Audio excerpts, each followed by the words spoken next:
রান্নার গ্যাস সরবরাহ স্তব্ধ হয়ে যাওয়ায় আপাতত বন্ধ রাখা হয়েছে বড়মান মন্দিরে নিঃশুল্ক ভোগ প্রসাদ বিতরণ। মন্দির কর্তৃপক্ষ জানিয়েছে আগামী সোমবার থেকে এই পরিষেবা সাময়িকভাবে বন্ধ থাকবে। জানা গেছে প্রতি সপ্তাহে সোমবার, বুধবার এবং শুক্রবার মন্দিরে বসে প্রায় 700 জন ভক্তকে নিঃশুল্ক ভোগ প্রসাদ খাওয়ানো হয়। পাশাপাশি শনিবার, মঙ্গলবার প্রায় 3000 জন মানুষকে বিনামূল্যে ভোগ প্রসাদ বিতরণ করা হয়। কিন্তু হঠাৎ করে রান্নার গ্যাসের সরবরাহ বন্ধ হয়ে যাওয়ায় এই বৃহৎ আয়োজন চালিয়ে যাওয়া সম্ভব হচ্ছে না বলে জানিয়েছে মন্দির কর্তৃপক্ষ। ফলে অনিচ্ছাকৃত সত্ত্বেও ভক্তদের জন্য পরিষেবা আপাতত স্থগিত রাখতে বাধ্য হয়েছেন তারা।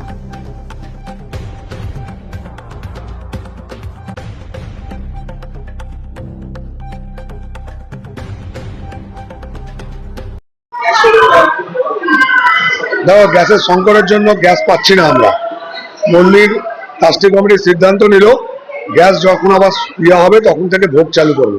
সোমবার থেকে আমরা আপাতত আমাদের ট্রাস্টি কমিটির সিদ্ধান্ত যে ভোগটা বন্ধ রাখা হবে, কেন গ্যাস পাওয়া যাচ্ছে না।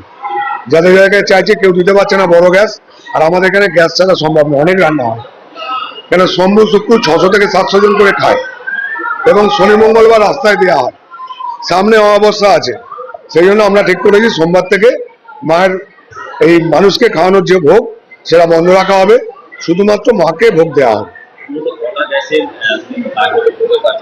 দেখো, আমাদের মাসে 40 থেকে 50টা গ্যাস লাগে, কিন্তু সেটা এখন বিশাল ক্রাইসিস।